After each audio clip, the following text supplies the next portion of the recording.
Next question हमारे पास में है एग्जाम्पल 5.9। क्वेश्चन में क्या गिवन है जरा ध्यान से समझते हैं। What is the acceleration of block and trolley system shown in figure 5.12 ए। ये जो डायग्राम हमको दिख रहा है यहाँ पर एक ब्लॉक है 3 kg का और एक ट्रॉली है 20 kg का, ठीक है। और यहाँ पर the coefficient of kinetic friction between trolley and the surface is 0.04। दोनों के बीच का कोफिशिएंट कितना है? Friction coefficient 0.04, kinetic friction coefficient.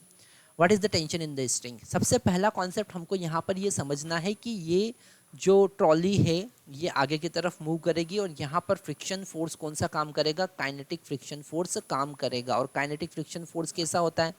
Kinetic friction force का फार्मूला हम देख लेते हैं। सबसे पहले हम देखते हैं कि यहाँ पर काइनेटिक फ्रिक्शन फोर्स काम करेगा, ठीक है। काइनेटिक फ्रिक्शन फोर्स काम करेगा और ये kinetic friction force constant type का फोर्स होता है। कैसा होता है? कांस्टेंट होता है। ये अप्लाइड फोर्स पे डिपेंड नहीं करता है। तो ये kinetic friction force is equal to हम लिखेंगे म्यू के इनटू नॉर्मल रिएक्शन। ओके अगर हम नॉर्मल रिएक्शन की बात करें तो नॉर्मल रिएक्शन यहाँ पर कितना होगा? अगर हम इस बॉडी का एफबीडी देखें तो नॉर्मल रिएक्शन यहाँ पर कितना होगा? नीचे लग रहा है 20G और ऊपर लगेगा नॉर्मल रिएक्शन N। ओके तो हम यहाँ पर लिखेंगे क्या? हम यहाँ पर लिखेंगे फ्रिक्शन कोफिशिएंट यहाँ पर गिवन है 0.04, 0.04 और नॉर्मल रिएक्शन यहाँ पर 20G हो जाएगा। और G का वैल्यू 10 मीटर पर सेकेंड स्क्वायर लेना है तो ये हो जाएगा 0.04 इंटू 200। इसको आगे सॉल्व करेंगे तो ये जब पॉइंट को हटाएंगे तो ये 2 0 कैंसिल हो जाएंगे, है ना। तो होगा 8 न्यूटन। तो यहाँ एफ के इज इक्वल टू हमको मिला 8 न्यूटन। कितना मिला? 8 न्यूटन। और ये कांस्टेंट है।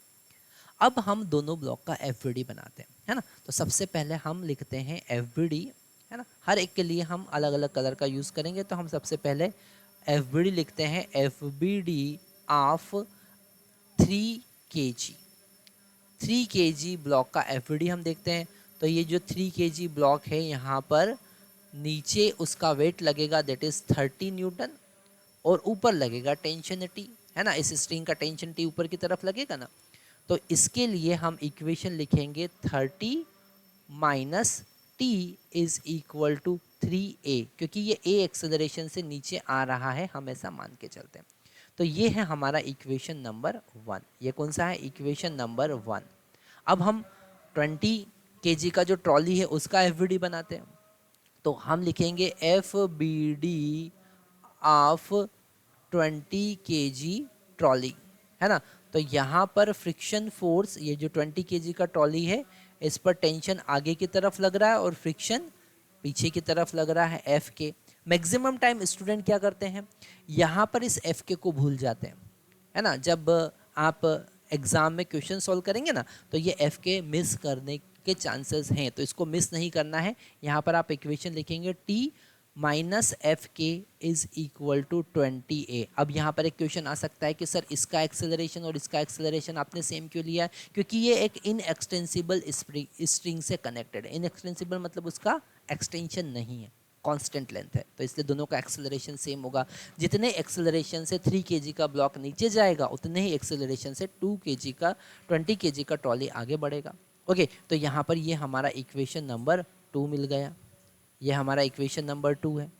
दोनों को हम अब साथ में सॉल्व करेंगे तो यहाँ पर हमारे पास में आएगा। अब हम इनके सॉल्यूशन के लिए फिर से कलर चेंज कर लेते हैं।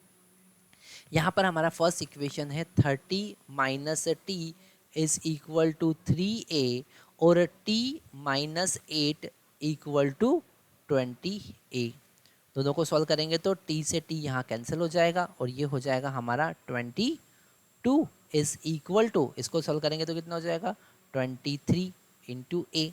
तो a इज इक्वल टू कितना आया 22 डिवाइडेड बाय 23 और इसको हम कितना लिख सकते हैं? इसको लिख सकते हैं 0.96 मीटर पर सेकेंड स्क्वायर। तो ये आ गया एक्सेलरेशन का वैल्यू।